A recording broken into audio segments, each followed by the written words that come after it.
Welcome to Behind the Veil. I'm Daphne. I will be your host and guide through the journey of weddings, faith, and marriage. Get ready to go behind the veil. We have Pastor Bright Baah and his wife, Maggie. Hello, guys. Hi, how are you? I'm good. How are you guys? We're good.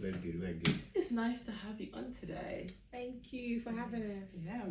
So, today we'll be talking about all things marriage and ministry. I know that this is, I've been hearing through the grapevine some people saying, I don't want to be married to somebody who will be a minister. There's a negative kind of rep around, being a minister's wife and all those things. And so today we're going to break that down from, these two people's experience. So come on in. So we're going to start off with an icebreaker, first and foremost. Just to see, this is a this or that icebreaker, so you guys choose, okay? So, flowers or chocolate, Maggie? Flowers for me. Yeah, chocolate for me. Okay, fair enough. Candlelit dinner at home or a fancy restaurant? Fancy restaurant, nobody's burning out at home. So, yeah, I would go for candlelit dinner at home. Candlelit dinner at home, okay. Sunset walk on the beach or stargazing in a secluded spot? I don't like walking, so maybe just gazing will be fine. Sunset walking, that'll be for me, yeah. Okay. I'm gazing. You're gazing, so you guys seem to be opposites. Opposite attracts. Okay, love letters or sweet text messages? Ooh. Text message. Love letters. Hey, Pastor Bright. Love letters. You want to go for the easy options? Fine. Okay, cooking together or ordering takeout? Cooking together. Yeah, ordering that together. Yeah, let's just order it. Oh God. Okay, fantastic. All right, so we're just gonna jump right into it. I want you guys to take us a little bit back. So you guys have been married for 5 years, going on 6 years. Yeah. And I think within the first year of being married, Pastor Bright was called into full-time ministry. And all of that started. So talk to me about, or give us like a brief breakdown on how, like from you being married to then going into full-time ministry, how long was that space of time? We got married December 2018, and I believe it was April that we sort of had the first conversation, and we did the sort of interviews all the way to June.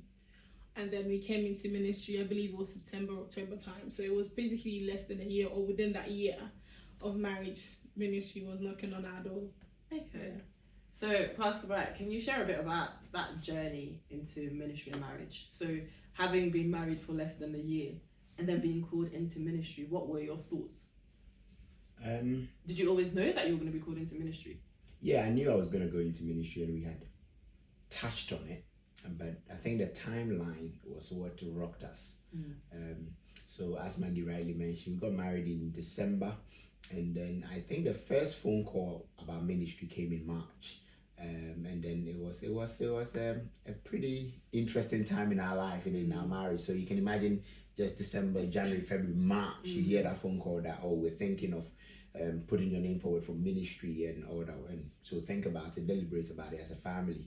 And we're talking about within just 3-4 months, the whole process was over.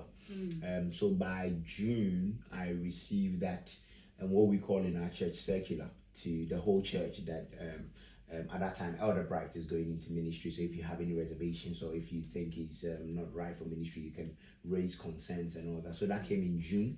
By January, the following year, I was in Bible school. So literally, about within 4 or 5 months of marriage, we were in there. So I think, but in that period, we got to really know ourselves, made us realize the importance of discussing things, because we were both at extreme ends. We knew that the ministry would come. It's just a matter of why now, like just 3 months in. And we had plans, just as any married couple would do. We had a lot of plans. We had discussed a lot of things that we wanted to do, places we wanted to travel to, and we knew we would be limited once we come into ministry. And in our church, you get to go on transfers. You'll be moved from one place to the other. So it was a bit difficult at the beginning, but I can say that I've enjoyed it so far. Yeah. Okay, Maggie, what would you say? Like, what were you thinking when the call came and you're like, what was your initial reaction? I think, like you rightly mentioned, we were on like extreme side. he's obviously saying that yes, this is my calling. I'm like, yeah, that's fine, you could go, but I'm not going anywhere. So I think it was a very trying time, and we did have the conversation when we were dating. Okay. And there was a time where I guess we should have made that decision, but I guess I always say feelings were involved, so nobody was going anywhere. But it was very difficult because I've always said growing up, this is not for me. And to just be even less than 6 months, you've been called into this position. And I think for me, I always say that I don't really see it as a glamorous thing to claim that, oh, I'm going to be a minister's wife. So I was like, yeah, I can't do this. So it was a very trying time. That's what I can say on that part, yeah. What made you said that obviously from way back, you knew that you didn't want to be a minister's wife. So then how did you end up in a place where you end up being a minister's wife? Because did you know that he was going to be called into ministry? Because I think a few people around him in his circle would know that, okay, he was an elder in the church. The next thing is for him to be a pastor. Were you not thinking that was possible? Or? I think I did know that possibly this guy could go into ministry, and I always laugh about the situation where we were in the car with a friend, and then I was laughing at him that at the time he was an elder, and I said, you know what, you're gonna really struggle to find a girlfriend because nobody wants to date an elder, or not anybody in my circle anyway. And it was just, I think God has a sense of humor in that sense that the person that made that statement is the person that ended up getting married to this person. So I knew that ministry was definitely there for him. It was a time. I thought I would maybe be in my marriage for 5 years or whatever and then it comes, okay, that's fine. I can learn him up, or I can share him with the church. So I think there's more the time frame than anything for me. On that side. So then how did you convince, so Pastor Bright, you were okay with it, I presume. You were you wanted to go into ministry and you knew that was coming up for you. So how did you then get Maggie on your side? Okay, so I knew I wanted to go into ministry, number one, because I didn't have any ill motive.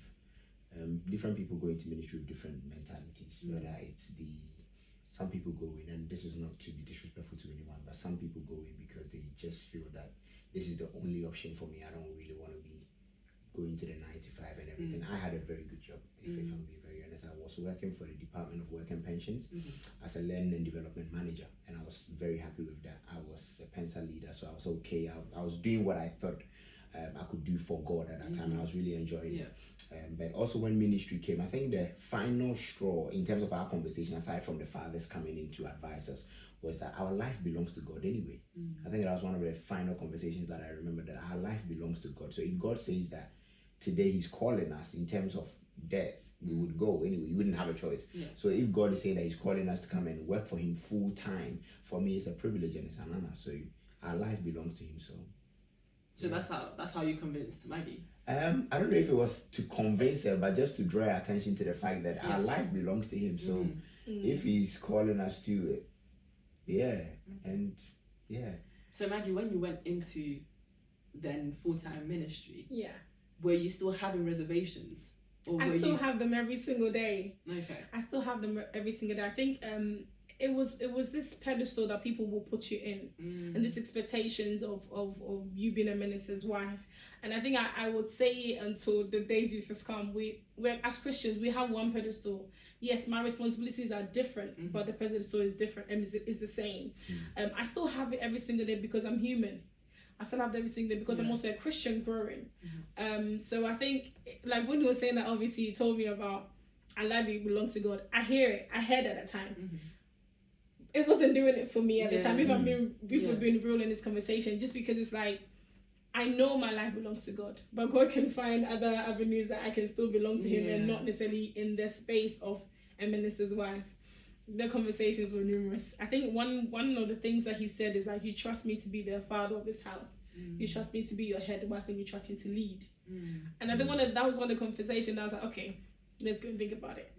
And another conversation I had with another lady that I admire so much was like, oh, this is what we call house submission. You have to submit to your husband in that regard. I was like, I remember it because I was at work and I went to break and I was just crying to her like, I can't submit to this one. It was hard.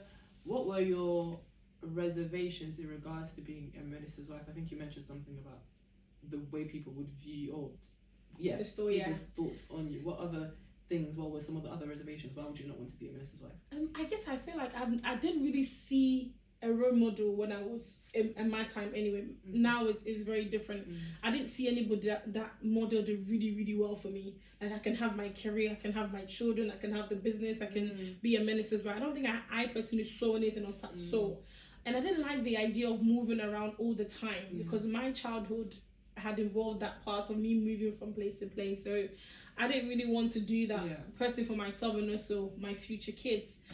So those are some of the things, and it's like, I don't know, sometimes I'm a free-spirited person. I didn't want to be molded into any shape, like, oh, you have to be a certain way. Yeah. If you know me, you know I can be crazy at times. I wanted to be myself all the time and not necessarily restrict myself. Okay. Yeah. So let's talk about then navigating ministry and marriage. So how do you, Pastor Bright, balance the demands of your role as a husband as well as a minister? Ooh. For me, I don't see a difference.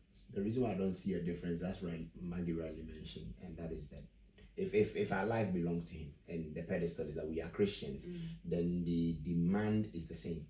The demand is that we ought to live a certain life for Christ. And for me, whether husband, whether son, whether friend is the same. Whether pastor, whether an apostle is the same. And that is that when Christ stands on the day of judgment, it's not that you're being judged as an apostle, you're being judged as a human. And for me, that is very, very important. So the person that I am at home is the person I am outside. I try my very best. I don't want to be a Christian outside and at home I am a monster. No, that's the best advice and comment that I ever saw on Facebook was when there was an apostle who was retiring. And I think there was a tribute or a comment from one of the kids and said that the father that we see outside is the same father we see at home. And that changed my perception. And that is that just be a Christian. And that is it for me. There is no dichotomy between being a pastor or a husband. Or it's the same for me. But I guess there's a lot of things that are required of you as a pastor, because there are people that you're stewarding. You know, your day-to-day life, you are intertwined with other people are calling you for different things. How are you able to balance that with also being a husband, in the sense of being the husband that your wife needs you to be? That's an interesting question. I don't know if I've been able to master it yet, but I like to keep Maggie abreast with things, number one. And for me, I'm not in ministry alone. We are in it together. So if we are in it together, then we share together. We do it together. Where I struggle, she knows. Where I don't struggle, she knows. It makes it easier so that you're not constantly balancing the two. There are instances where certain phone calls will be on speaker because she needs to know. Because if care is not taken, and when we started, Maggie used to warn me about these things, that if care is not taken, a time will come where you're pulled up on this and I wouldn't have any idea. So I try my very best not to differentiate the two. Maybe responsibility wise, I try my best to do what I can at home and then do what I can at church as well, so that there isn't any issues. So Maggie, do you think that he's able to balance? Are you happy with the way that he's balancing ministry and marriage? I think he's trying. He's definitely trying, and that's what we're all doing. Even me as a wife, and even a pastor's wife. He understands that the home is important. So if not like my needs come before the church, but for instance, if your wife is unwell, for instance, cater to her before you cater to the wider audience. And the Bible even makes us understand that your home is your first place to sort of care for. So I think he's trying. And how would you say you support your husband in his ministry? I mean, he says that the ministry is for both of you. Yes. So what role are you playing in kind of supporting what's happening? I think the ultimate goal is just being the person that prays over him more. And I think I'll just shout out my sister-in-law. I think when this journey started, we started like prayers every Tuesday. And then it was just all about my husband and even this ministry that God has given to us. But I think another thing is more covering, in a sense that I'm always with him. Because my husband has always been within the youth ministry, so he's exposed to a lot of ladies. And my presence alone will protect him in certain situations as well. I think those are, and obviously he gets me to do work all the time. So I'm always doing all his flyers and everything for him, kind of thing. So it just little things. Just I'm there whenever he needs me to be. So what would you say are some of the challenges in terms of balancing ministry and marriage? Yeah. Challenges. Let me think about this one. I think it's just give doing one. well. I can give one for you. So as I think I've mentioned elsewhere that obviously now we are on missions to the Middle East. Due to the nature of her work, she couldn't come immediately. Yeah. So for the first few months, she had to stay back and work because the company wouldn't allow her work in the Middle East. So those are some of the challenges. The fact that your husband is being sent, or the two of you are being sent, but you can't go immediately, which meant that obviously being in a new place, new people, new house, new home, new leadership, new strategies, you're sitting there, you're planning out visions, drawing plans for the year, and your partner in the ministry is not there. I think maybe that was one of the challenges. I think every time we used to speak, she would raise that. I don't know if I can do this. I don't know. But obviously the money is important as well. So it was a tough challenge. But now she's coming, so it's a wonderful time to be alive. I just add on to that. I think some of the challenges, just between ourselves or even in ministries, is I guess even our growth as well, because sometimes you can actually neglect yourself, and because you've been given responsibility over people, and so it can come across that you're not necessarily growing within yourself because I don't have time for myself, or perhaps we don't have time for ourselves. So that's one of the challenges. I believe that sometimes if you're not careful, you'll sort of be falling into those areas. Yeah. Okay. And how would you say that ministry has strengthened your marriage? I guess be more communication, definitely, because now we have to speak about. Normally we do speak about a lot of things, but now because it's exposed to a lot more things, we need to talk about all those things. Obviously, there's certain conversations that I guess I'm not privy to, but it's like, I've had a conversation, for instance, with that. I can't go into the details of it. So it's sort of made us better into communication. That's one of the things I believe. I think one of the other things is intentionality. Knowing that the person can be called to come and do something at any point in time. Whatever you're doing, you're intentional. Whether it is that 5 minutes you spend together, you're intentional. I'm not necessarily the adventurous type, but not at all. I would now casually go on a walk with Maggie. Why? Because obviously I don't know when I'll be called to come and do something. And one of the things that I genuinely do appreciate about Maggie is that she's always making herself available to journey with me on some of these trips, and it's always very, very good. I remember when we were Pensa pastors in the UK, obviously traveling literally Monday to Friday, you were on road to different Pensas. It was tough because obviously at that time she's at work, she finishes at 5. By the time she comes, you've taken off already. But staying on the phone with that person, coming back was very, very encouraging. Sometimes she would stay up till late, knowing that she's got work in the morning. For me, that was very, very important and very, very encouraging as well. So how are you able to balance or kind of generate work-life balance with the ministry? Like you're saying, you're up and down, up and down, up and down. Are you able to switch off? As a pastor, are you able to switch off and be like, this is the time that I'm spending with my wife, or how does that work? Shout out to the Church of Pentecost for the wonderful work they do in 170 countries. I need to put that out there. But in our church, we every minister has a day off, and usually from the headquarters, which is in Africa, Ghana, it's usually on a Monday. But it is highlighted that obviously it must be adjusted to the nation that you are in. So ideally, every minister is supposed to have one day off at least in the week to rest and just sort of detox and just stay with family and just spend time with family and all that. I try my best to take advantage of that, and most especially now. What didn't help or sometimes doesn't help is if you are in a nation where the roles that you are given sometimes the Pensas are on weekdays, and then you've got church on a weekend as well. So if care is not taken, you are literally constantly on road. But now I take advantage of the fact that I get a day off, and I'm able to spend some time with family, or at least spend time on myself as well. Make sure that I don't burn out. So that time off they've given us is very, very important. Maggie, I know that a lot of women, they don't like the idea of having to marry somebody that's going into ministry. What are some of the sacrifices that you've had to make in regards to ministry and marriage, and how has that kind of developed you? I think one of the obvious one is the idea of moving around. Everybody wants okay, they call it stable place, but I think what made me, what I said to myself is, as long as the pair of us, that's the family. The building can change and in all that, in that on other aspect, but as long as it's just the two of us.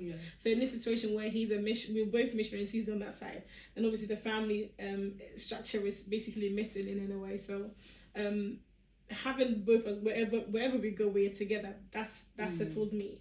And I think whenever I go to a place, if I move from north to south, I love decorating. I always wanted to be my home. So these are the things that I guess it kind of comforts me in a way, and I don't worry that, okay, I'm moving tomorrow. And it's becoming like a joke as well, and a fun thing whenever the time comes. I think it's around May when the letter comes out. Okay, so who's gonna go?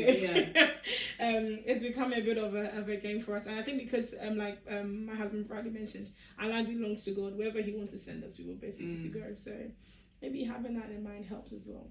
So in terms of like the sacrifices itself, is there a lot of sacrifices that you've had to make, or you've kind of just adjusted into the life and it's just a norm for you now? I think as Christians in general, we have to sacrifice. I guess we call it sacrifice, but it's as Christians in general, you can't do certain things. You can't dress a certain way, you shouldn't be in a certain crowd. So I think I'll probably guide myself more that way than as a minister's wife. Like I can't, obviously as a minister's wife, you shouldn't do certain things, not because there's a manual that has been written for you, but you know that what they are doing, you should, if you do the same thing, your consequences might be slightly different. So I think it's just things like that, but it's mostly because of a Christian rather than a pastor's wife. Yeah. If maybe I can just throw my 2 pence on it. I think the sacrifice, the idea of sacrifice is, and this is not to sound a bit cliche or anything of so, but sometimes I struggle with the word sacrifice when it comes to doing things for God. And I'm drawing my point from David Livingstone, who said that when a command from an earthly king is given unto an individual, they see it as an honor. But when it's coming from God, we see it as a sacrifice. For me, the life that we have belongs to God. Not just that, and I don't mean that even in a capped manner that, I'm just saying it for saying sake. No, our life genuinely belongs to God. Our wealth, our money, our children, everything belongs to God. So if you get the chance to work for God full time or in any capacity, I think it's beautiful. And what has helped me maybe in the sacrifice, if we are again going with the word sacrifice, is things like maybe family. For example, now we're in the Middle East, our families are in the UK. So our extended family, our friends, our people that we've grown up with are all in the UK. Can you come to all of them, their weddings? No. So those are that may be some of the sacrifices. I remember my sister that comes after me was having a baby and naming and dedication. And I was also naming and dedicating a baby in my church. So I couldn't go. Maggie obviously had to come and step in for me and come. Is that a sacrifice? Maybe someone will call that a sacrifice. For example, maybe a best friend may be getting married and the time or the date they've put together, you've got another program in your nation. Can you come? No. Maybe someone will say sacrifice. But all those things for me boils down to you're working for God. Just as somebody will be in the army, they might go on deployment and they might miss out on certain things. For me, they don't see that as a sacrifice. It's an honor to work for the king or the queen of the land. So for me, it's not always a sacrifice per se. Okay. So what are then some of the most rewarding aspects of being a minister's wife, and then for yourself being a minister? I think for me, sometimes relationships that you develop with people. I guess even in our past place of worship, Olympic City, for instance, develop a lot of relationships there, and even today I still speak to some of them. So I think for me that's also rewarding, and then just being there for people as well. And I guess for me, it's looking at past, maybe someone coming to pass and say, thank you for this, what you've done. And whenever I hear of those things, I'm like, okay, this is very rewarding. It might not necessarily always be obvious to us, but sometimes you see the person, this person has really changed, this person has done this or is doing this and that. It's like, I love it for the person. So I think for me that's one of the rewarding things that I get from it. And I think when pastor was made a full-fledged pastor, he got his collar, and I think my mother-in-law was just going crazy. Like, Maggie, what is wrong with you? I was like, you know what, we've been through this journey from day one to this. that's a graduation for me. That's like almost like a well done, you're doing well, keep going as well. So that was a happy moment for myself, actually. Yeah, I've come to realize, just to add on to what Maggie said, I've come to realize that no one actually cares how much you know till they know how much you care, and you can't do ministry without caring. So for me, the most rewarding aspect is the fact that you can render care, full on care, proper care. The person is in prison, you're there. The person is in hospital, you're there. And the toughest part of all these things is you pray and sometimes God doesn't genuinely do it. Which is that a person may be in a hospital and you pray and they still don't get healed. But bottom line is you render care. You render care. And when you render that care, an individual will come and say that, you know what, thank you for that. It's not a prayer, because the prayers is actually not you who did it, it's God.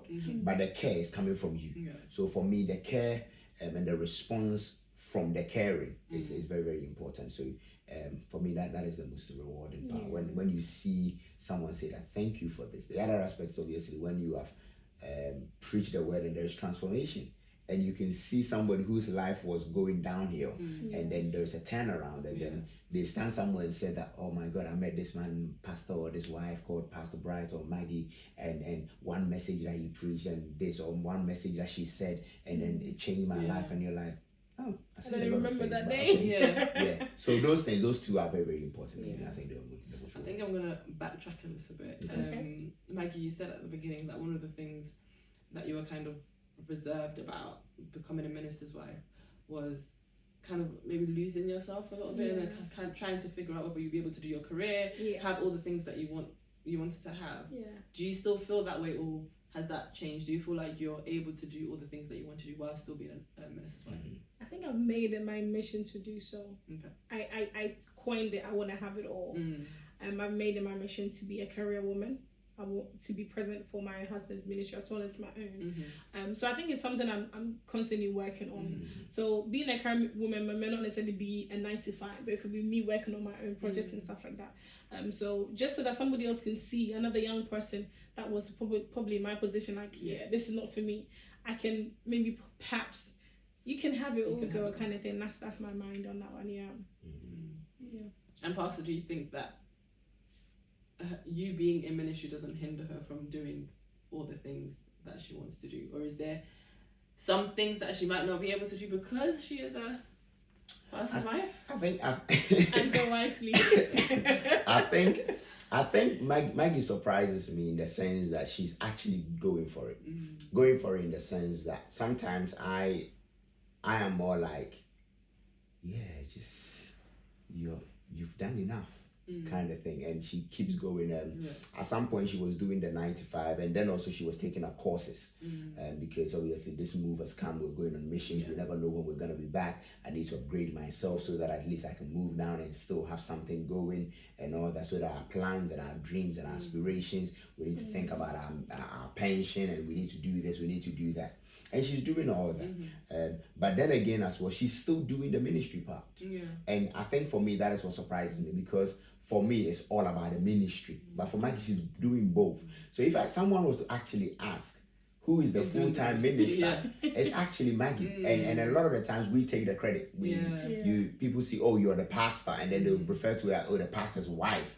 But I know who is doing it, who is really putting in all the work, and because she will go to the 9 to 5 and she will still jump on church meetings. She will go to the 9 to 5, and guess who she's going on visitations with? Me that's been home just making phone calls or checking up on people. She will still go to that. She will do the 9 to 5 Monday to Friday. She doesn't get the day off like I do, and then Saturday, Sunday she's with me in and out. So I think a lot of the times the men get the credit for all the great work and all the great messages. We've got a charisma, we're jumping from this platform, we're rolling over, we're under the chair doing whatever.